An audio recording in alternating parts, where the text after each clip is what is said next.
हुकाक है कोई कोई हंस हमारा। क्यों सब कहते हैं इस संसार में भवसागर में कौवे के समान बहुत होते हैं।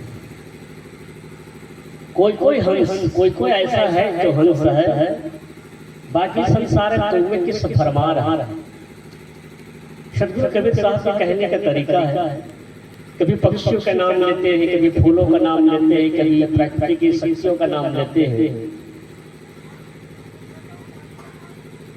इस दो पक्षियों का नाम लेकर के हम मनुष्य को संबोधित करते हुए कहते हैं कि लोगों देखो इस संसार में कौवे के समान बहुत लोग हैं। क्यों? कौवा भी एक पक्षी है, हंस भी एक पक्षी है। अब इन दोनों को उदाहरण देकर के सदगुरु कबीर साहब ने अपने साक्षी शब्दों के माध्यम से हम जनमानस को उपदेश देते कि आए लोगों तुम कौवे के समान जिंदगी मत जियो। इस दुनिया में कौवा और कोयल दो चीज होती है। कहा जाता है कोयल किसी को कुछ देती नहीं है और कौवा किसी को कुछ लेता नहीं है, फिर भी एक का सम्मान होता है, दूसरे का अनादर होता है। कारण इसकी वाणी होती है। तो कौवे को उदाहरण देकर के और हंस को उदाहरण देकर सदगुरु कबीर साहब ने हमें अच्छाई और बुराई का पहचान कराते हैं कि दुनिया में समाज में अच्छे भी लोग होते हैं, बुरे भी लोग होते हैं, लेकिन बुरों की संख्या अधिक है और अच्छे लोगों की संख्या कम होते हैं। आप समाज में देखा जाता है, देखिए अभी हाल ही में देख लीजिए आप, यहाँ सत्संग हो रहा है तो कितने लोग हैं, इससे बरोबर पंडाल भी बरोबर नहीं भर पाया है। इसी जगह में कोई दूसरा नाच गम्मत होता या कोई नाच की टंकी होती या कोई हीरो हीरोइन का कोई ऐसा ऑर्केस्ट्रा होता तो शायद आपको खड़े होने की जगह नहीं मिल पाता, या कोई और खेल तमाशा होते, कोई नेतागिरी काम होता तो भी जगह नहीं मिल पाते। लेकिन सत्संग का कार्य हो रहा है, यहाँ जीवन सुधारने की बात हो रही है, तो ऐसे जगह में लोग नहीं आना चाहते, नहीं जाना चाहते। तो यही साफ साबित होता है कि हंस में दुनिया में हंस की संख्या अधिक है कि कौवे की संख्या अधिक। तो सदगुरु कबीर साहब ने हंस और कौवे का उदाहरण लेकर के हमको एक अच्छाई और बुराई का पहचान कराते हैं, सज्जनता और दुर्जन व्यक्ति का पहचान कराते हैं, समाज में कैसे लोग अधिक है इसका हमको पहचान कराते हैं। तो साहब कहते हैं भौजल में हुकाक है, तब कौवे को क्यों नाम लिया? क्योंकि कौवा एक दुर्जन और गलत व्यक्ति का प्रतीक है। हंस होता है सज्जनता का प्रतीक है, संत का प्रतीक होता है। कौवे के क्या बुराइयां होती है, क्या दुर्गुण होता है? कहा जाता है कौवे के 5 प्रकार के अवगुण होते हैं।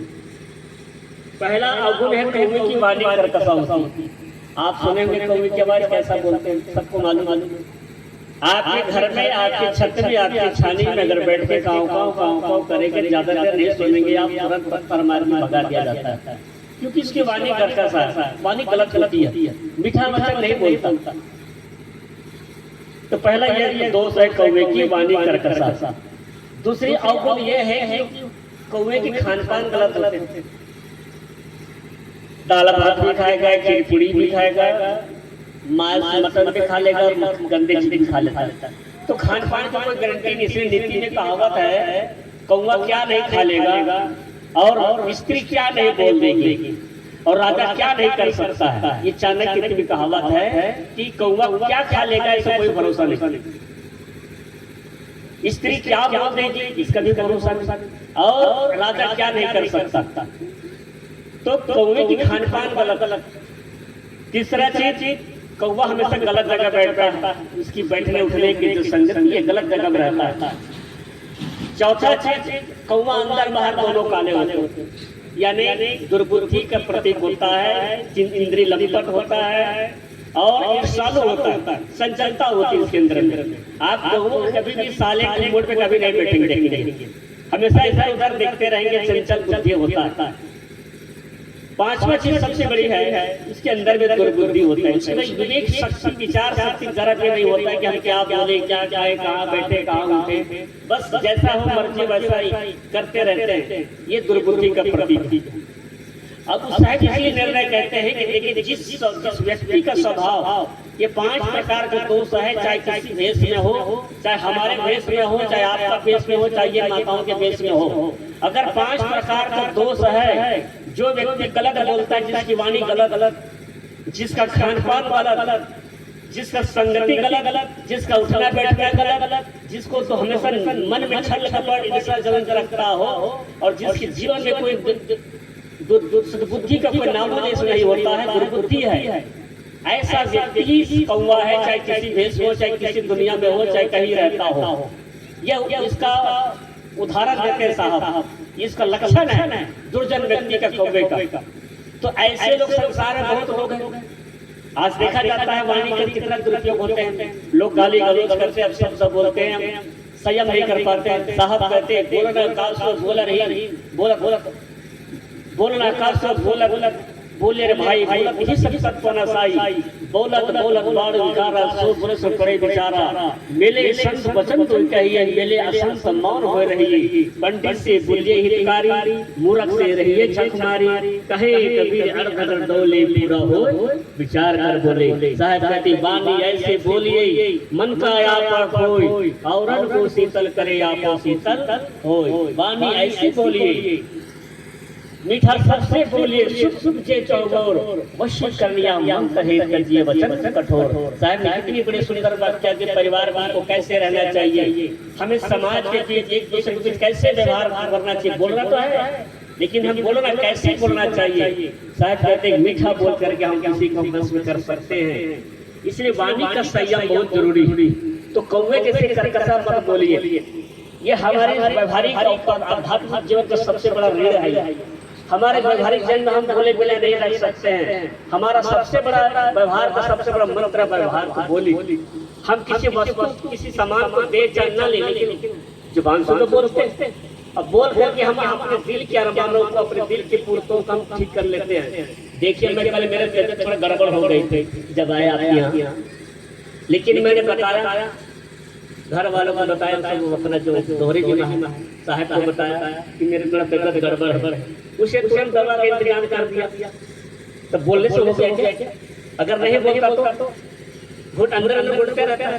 तो आदमी बोलने से ही आदमी के सारे समस्या का निदान होता है और सारे समस्या को बढ़ा भी देते हैं। अगर सही ढंगा में सही ढंग से बोलने से आदमी की सारे समस्या को दूर हो जाता है, और बोलने से ही आदमी की सारी समस्या खड़ी हो जाती है। देखिए बड़े बड़े युद्ध हुए हैं, बड़े बड़े कला मचते हैं, सब परिवार के बीच कारण है बोली। जहाँ सास बहू के बीच हो, चाहे देरानी जेठानी के बीच हो, चाहे भाई भाई के बीच हो, चाहे पड़ोसी के बीच हो, बोलना आने से न बोलने के कारण से झगड़े का कारण बनता है। हमारे देश सामने दो महाकाव्य है, रामायण और महाभारत। इन दोनों के झगड़े का मूल कारण है बोली। गलत ढंग के बोलने की वजह से महाभारत कांड हो गया, गलत ढंग के बोलने की वजह से रामायण कांड हो गया। इसलिए बोलने सबसे बड़े हमारा हथियार है, सबसे बड़ा हमारा प्रकृति ने हम बहुत बड़ा वरदान दिया है, वो बोलने की कला। देखिए प्राणी जगत में केवल आदमी एक ऐसा प्राणी है जो बोलता है, और दुनिया में असंख्य जीव जंतु है, लेकिन कोई नहीं बोल पाता आदमी जैसा। कोई बोलता है क्या? आपके गांव में रहते हैं, आपके बीच में गाय है, भैंस है, बकरी है, मुर्गी है, और तमाम जीव जंतु को देखते हैं, पक्षियों को देखते हैं, लेकिन किसी के बोलने की क्षमता नहीं जैसे आदमी जैसे। केवल आदमी एक ऐसा प्राणी है, सिरमौर प्राणी है, जो आदमी जैसे आदमी बोलता है। लेकिन इस आदमी को बोलने सीखने के लिए आदमी साल 2 साल का लग जाता है। छोटे बच्चे कितने साल बोलते हैं? साल भर में, है ना, साल भर 1.5 साल तो बरोबर बोल पाता है। लेकिन क्या बोलना है, कैसे बोलना है, इसको सीखने के लिए आदमी पूरा गुजर जाता है, लेकिन सीख नहीं पाता है। तो साहब कहते हैं ये कौवे जैसी हरकत मत करो, कौवे जैसे बोलना बंद कीजिए। दूसरी चीज खान पान को सुधार रखिए। आप खान पान को सुधार नहीं रख पाते। हमारे कितने भक्त ऐसे होते हैं जो भक्तन तो खुद करते हैं, भक्ति भी पूरी करते हैं, लेकिन खान पान को सुधार नहीं कर पाते। इसका बहुत जरूरी है। आप किस पंथ से जुड़े हैं, किस गुरु से जुड़े हैं, कैसी पूजा पद्धति आपका, किसको मानते हैं, किसको नहीं मानते, ये कोई बड़ी बात नहीं है। सबसे बड़ी बात है आपका खान पान कैसा है, आपका आचार विचार कैसा, आपका रहने गहने कैसी है, ये सबसे बड़ी चीज है। अभी मैं छत्तीसगढ़ से मैं आया हूँ, कल की बात, कल परसों की बात है। एक भगत क्या मैं खड़ा था रात में, तो उनके यहाँ शादी करने का लड़का लड़की खोजना था उसको। तो कहे साहब हमको लड़की लड़का बताओ। मैंने कहा यार आप इतने बड़े छत्तीसगढ़ में रहते हैं और छत्तीसगढ़ में साहू समाज के बहुमूल्य सबसे ज्यादा कोई समाज है तो साहू समाज और सबसे ज्यादा करोड़पति वही लोग हैं। लेकिन एक लड़का लड़की ढूंढने में बहुत दिक्कत होती है, लड़का लड़की नहीं मिलते। क्यों कैसे? मैंने पूछा कारण। तो कहे साहब लड़का लड़की मिलते जरूर लेकिन खान पान सुधार नहीं हो पाता है। करोड़पति सब करोड़पति है लेकिन खान पान सुधार नहीं हो पाता। सब कभी बंदी छोड़ भीतर मछली ऊपर जोर। तो ऐसे लोग यदि मिलते हैं, लोग साहब बहुत कहते हैं लेकिन रहने गहनी ठीक नहीं, खान पान ठीक नहीं होने के कारण आज हमारे लड़का लड़कियों को सही लड़का लड़की नहीं मिलते, सही रिश्तेदार नहीं मिल पाते हैं। तो सब जरूरत है आदमी को खान पान को सुधार करने के लिए। इसी प्रकार सभी धर्मों में देखिए, सभी धर्मों में जीव हिंसा को निषेध किया गया है। चाहे किसी धर्म को किताब को उठा लीजिए, चाहे कहीं भी सब सत्संग सुन लीजिए, ज्ञान की बातें सुन लीजिए, सब जगह यही बात लिखा है जीव हिंसा पाप है। जीव मत मारो बाप बड़ा सबका ये कह प्राण, हत्या कब होने छूटी कोटि सुनो तुम पुराण। लेकिन इतने जानने के बाद जो लोग जानबूझकर भी अपने जीव का जीव स्वार्थ कारण लोग गलत व्यवहार करते हैं, मासूम जीव जंतुओं के साथ गलत खान पान करते हैं। इसलिए अपने खान पान को सुधारोगे भाई, तुम पर जुर्म ईश्वर ना खुदाई। अपने खान पान को शुद्ध रखिए, कौमे जैसे हरकत मत करे। इस तरह से अपनी संगति को सुधारना चाहिए, अपनी संगति को अच्छे रखना चाहिए। हमेशा गलत जगह नहीं, गलत अच्छे लोग की संगति करना चाहिए। साहब नियम बताया क्या? संगत कीजिए साधु की हरे और की याद ओछी संगत पूर की आटो पर उपात। आपको संगति करना है। आदमी एक सामाजिक प्राणी होने के नाते किसी न किसी संग करना जरूरी है। क्यों? क्योंकि हमारा व्यवहार ऐसा है जिंदगी आदमी का कि हम एक दूसरे से लेते और देते हैं, तो इसलिए संग करना जरूरी। हम बिना सत्संग के बिना संग कर जी नहीं सकते हैं। इसलिए हमको विवेक विचार यही रखना चाहिए, किसके बीच उठना बैठना चाहिए, कहाँ जाना चाहिए, कहाँ उठना चाहिए। साहब कहते हैं वहाँ कहें कभी वहाँ जाने जहाँ अपना का हो, अपने लोग के बीच में रहना चाहिए, अपने आपको जिंदगी को सुधार हो सके। इस प्रकार से सदगुरु कहते हैं संगत का भी बड़ा असर पड़ता है। आदमी को जैसे रंगत पड़ती है वैसे उसकी संगत पड़ जाती है। देखिए इससे संगत का असर बहुत ज्यादा होता है।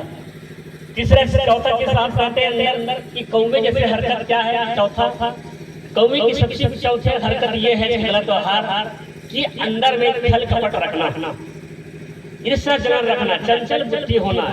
आदमी के अंदर में संशय हमेशा सदा रहता है। संशय सब जगह खंडिया, संशय खंडे न होय, संशय खंडे सो जना जो शब्द बेकी होय। आदमी के अंदर बहुत भ्रम रहता है, देवी देवता का भ्रम, जादू टोना जंतर मंत्र सुकुन ग्रह नक्षत्र मंगल टेढ़ा, ना जाने कितने संशय भ्रम रहते हैं आदमी को। इसी प्रकार परिवार में भी भ्रम रहता है, पति पत्नी के बीच, भाई के बीच, पड़ोसी के बीच भ्रम अंधविश्वास रहते हैं।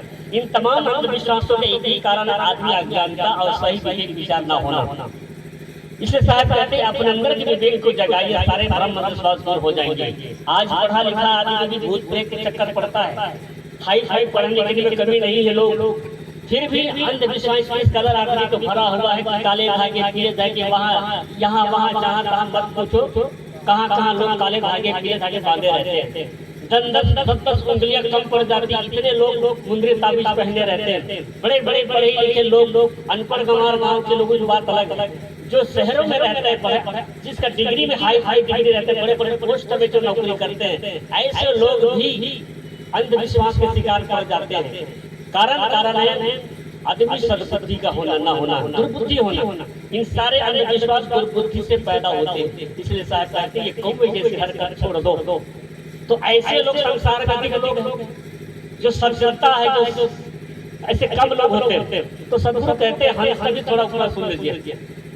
हंस किसे कहा जाता है, हंस की क्या विशेषता?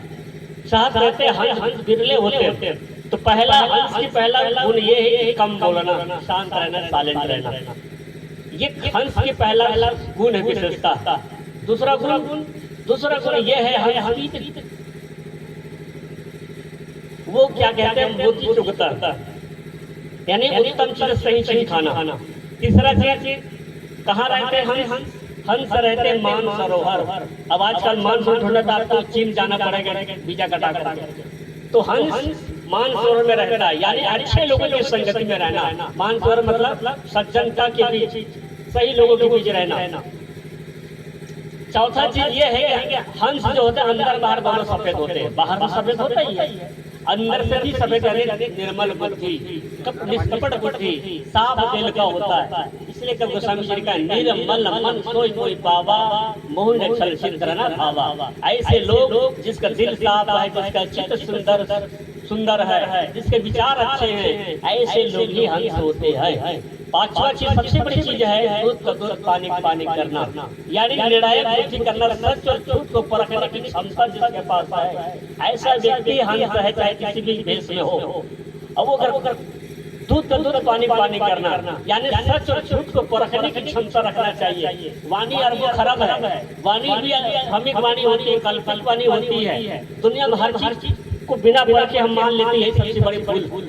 तो सदगुरु कहते हैं हंस वही होते हैं जिसका निर्चीर का विवेक कर सकता हो, जो दूध का दूध पानी करना आता हो, ऐसे व्यक्ति ही हंस है।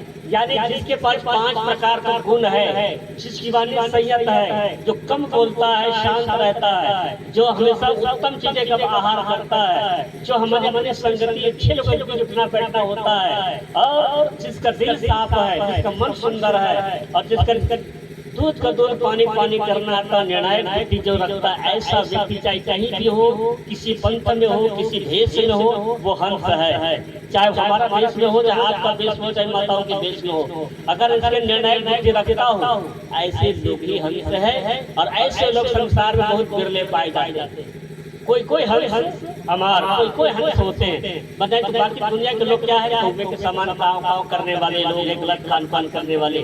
तो सदगुरु कहते हैं निर्णायक बुद्धि हमको रखना चाहिए। हम मनुष्य हैं, मनुष्य होने के नाते हमारे अंदर बहुत बड़ी शक्ति है, बुद्धि की शक्ति, जिसको हम कहते हैं विवेक शक्ति, विचार शक्ति।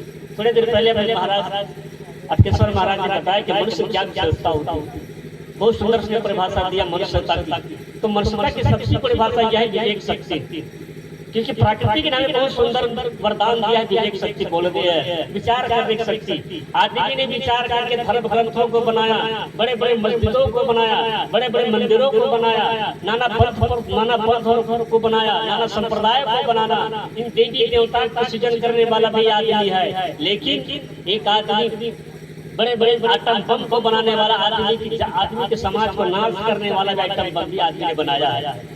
आदमी के अनगढ़ पत्थर को मूर्ति का रूप देने वाला भी आदमी होता है, मंदिर को बनाने वाला भी आदमी होता है, उस मंदिर में प्राण प्रतिष्ठा करने वाला भी आदमी होता है, और उसी मंदिर के संग नाग रगड़ के होकर मोक्ष मांगने वाला भी आदमी होता है। और आदमी के दिमाग बिगड़ जाए तो मंदिर को तोड़ने वाला भी आदमी होता है। इसलिए आदमी सबसे बड़ा महान, आदमी की विशेषता, आदमी के गुण की सबसे बड़ी गुण है विवेक और विचार शक्ति। आदमी विवेक करके बड़े बड़े यंत्रों को बनाने वाला आदमी होता है, बड़े बड़े पंथ को बनाने वाला भी होता है। और आदमी यही होता है जाते कि बड़े बड़े आइटम बम बनाने वाले भी आदमी की नाश करने वाला भी आदमी होता है। इसलिए आदमी विवेक शक्ति सबसे बड़ी शक्ति है, सबसे बड़ी गुण यही है। इसलिए दुनिया में अगर कोई भगवान है, दुनिया में कोई भगवान तो आदमी के रूप में होता है, दुनिया में बहुत बड़ा कोई शैतान है तो आदमी के रूप में होता है। आदमी ही सबसे बड़ी धरती का सबसे बड़ा सृजन है, जो आदमी से ही दुनिया